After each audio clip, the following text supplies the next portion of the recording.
Being able to light a campfire is a really useful skill. Fire is really useful for all sorts of stuff, from cooking through to just roasting a marshmallow and sharing a story at the end of the day. There's a few important things you have to think about though before we get anywhere close to making flames. Firstly, check that the area you're going to light your fire is suitable. It should be flat, clear from anything that's going to burn, and also think about things like where would smoke blow to, and do you have enough firewood around to keep the fire going. The last important thing you have to think about is whether you're allowed to light a fire. Here at one of the Scout Activity Centres, we've got designated fire pits, and it's a perfect place to practice fire lighting. Now we're going to look at some of the stuff we're going to need to get ready before we make flames. One of the first things we need to prepare is our firewood, the wood we're actually going to be burning. One of the mistakes people often make is not getting enough firewood or getting the wrong sizes. Keep in mind that prior preparation produces perfect performance. Loads and loads of wood means you've got loads and loads of stuff to practice with when you get to lighting the fire. We're going to split it into 3 piles in what's called a graded wood pile. So the first pile is stuff like this. It's about 1 matchstick thick. Remember that matchsticks burn because they're thin and because they're dry. So we've got the right thickness. Let's check if it's dry by seeing if it snaps, and it does.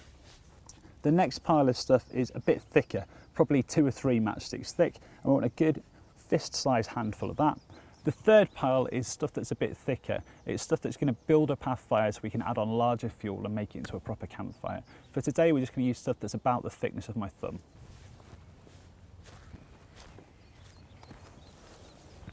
There are a few different ways to actually go about lighting a fire.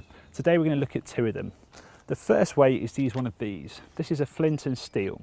A Flint and Steel is used to make sparks, which we can then light tinder. Tinder is anything that will create a flame from a spark. It's really simple to use. I'm just going to show you how it works. First of all, if you've just got this out of the packet, the key thing for you to do is to scrape off the paint which they put over the top. Otherwise you won't be able to make any sparks. Once you've done that, you can then think about how it actually works.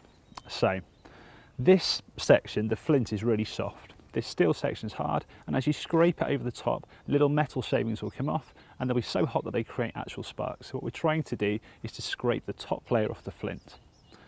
The way to use it is to pinch each half between your thumb and finger, to place the flint side next to whatever it is you're going to light, to place the striker side above it, and then to draw the flint back across it. Remember, you're trying to scrape off the top layer. That should create some sparks.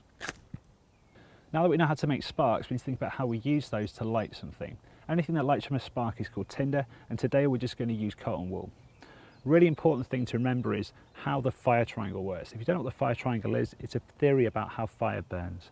So fire needs 3 things: heat, fuel and oxygen. The cotton wool is our fuel, the oxygen in the air is oxygen, and our sparks are going to create the heat. To make sure they all interact really well, we need to prepare our tinder. And to do that, we're going to fluff up our cotton wool so it's really big. A piece of cotton wool will go 10-15 times its size if you tease it out. Now that the cotton wool's already fluffed up and there's lots of air in it, we can put it down onto our base and use the flint to light it. To light it, we're going to use the Flint and Steel just like we did before, but we need to make sure that we pull our hands back out of the way really quickly so we don't get burnt fingers.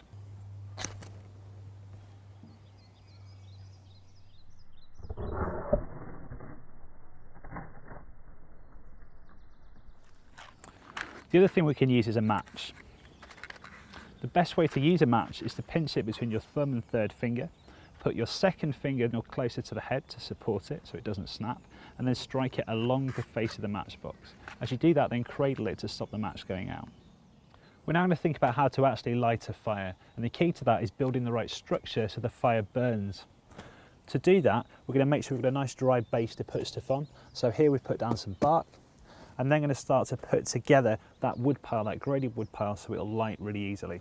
The first thing I want to do is to grab my bundle of small kindling.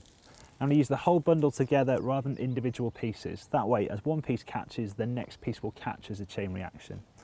I'm going to take a large stick, place it on the side, and then lean the whole bundle over the top of that stick, but mostly sitting on top of that bark. Then what I need to do is get my tinder, which remember is my cotton wool. I'm going to fluff it up just like I did before, and I'm going to place it underneath that bundle of kindling. The reason we've put it on that stick is to stop the kindling squashing all the air outside or out of our cotton wool. You want to make sure that you can get the flint and steel in and light that tinder without knocking over all the kindling, and get your hands out of the way once it starts to burn. So make sure that the kindling sits just off to one side and the tinder's nice and accessible.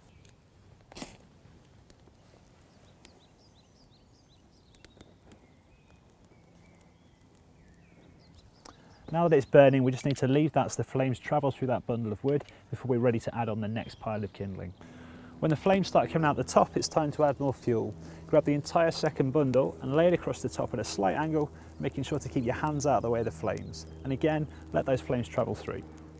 And finally, to make sure it's properly burning, we're going to add our third bundle of sticks.